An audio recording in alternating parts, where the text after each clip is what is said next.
Une tourte comme chez le confiseur, mais fait maison.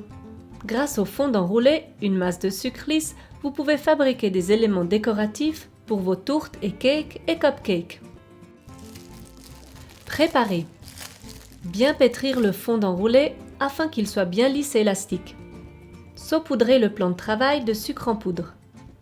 Abaisser le fondant en rond de manière régulière. De temps en temps, détachez le fondant du plan de travail à l'aide d'une spatule afin qu'il ne colle pas.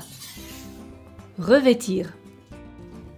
Les tourtes fourrées sont enduites de crème au beurre avant d'être décorées, afin que le fourrage ne ramollisse pas le fondant. Posez le fondant abaissé sur la tourte avec le dessous vers le haut. Défroncez le fondant avec les mains.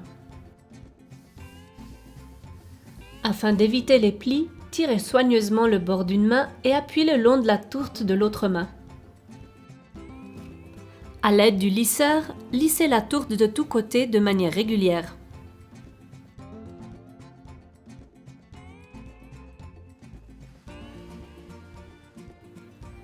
Coupez ce qui déborde à l'aide d'un couteau.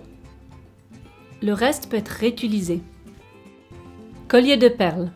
Rassemblez les restes propres de fondant, aplatir légèrement et abaisser à environ 4 mm d'épaisseur. Retournez la pâte de temps en temps à l'aide d'une spatule. Avec une douille lisse, découpez des petits ronds et formez ces derniers en perles. Pour conserver, assemblez les restes de fondant. Placez le tout dans un sachet puis dans une boîte hermétiquement close. Placez les perles l'une après l'autre au bas de la tourte. Afin qu'elles tiennent mieux, humidifiez le bord de temps en temps avec le bout des doigts. Les perles peuvent être préparées une semaine à l'avance. Pour les attacher, l'on pourra se servir de glaçage.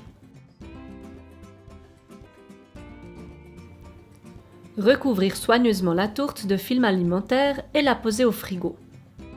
Fleurs. Maintenant, l'on va former les fleurs.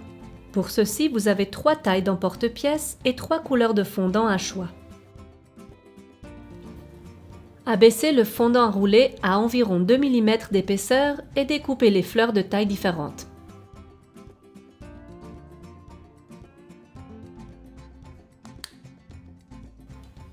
Pour obtenir une jolie forme, placez les fleurs dans une boîte de praline vide. Avec une douille lisse, découpez les pistils. Placez ces derniers soigneusement dans chaque fleur, tout en les humidifiant des bouts des doigts. Laissez sécher les fleurs terminées pendant environ 4 heures. Les fleurs plates peuvent être posées directement sur la tourte, elles ne doivent pas être séchées auparavant. Voici comment sont formées les feuilles à l'aide de l'emporte-pièce rond. D'abord, découpez un rond, ensuite différentes feuilles. Entaillez pour finir la structure à l'aide d'un cure-dent. Décorer.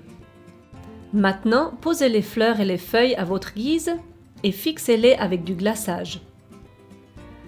Une tourte comme chez le confiseur, fait maison grâce au kit d'initiation de Betty Bossy, du fondant roulé de haute qualité et en cadeau un lisseur et 3 emporte-pièces en forme de fleurs.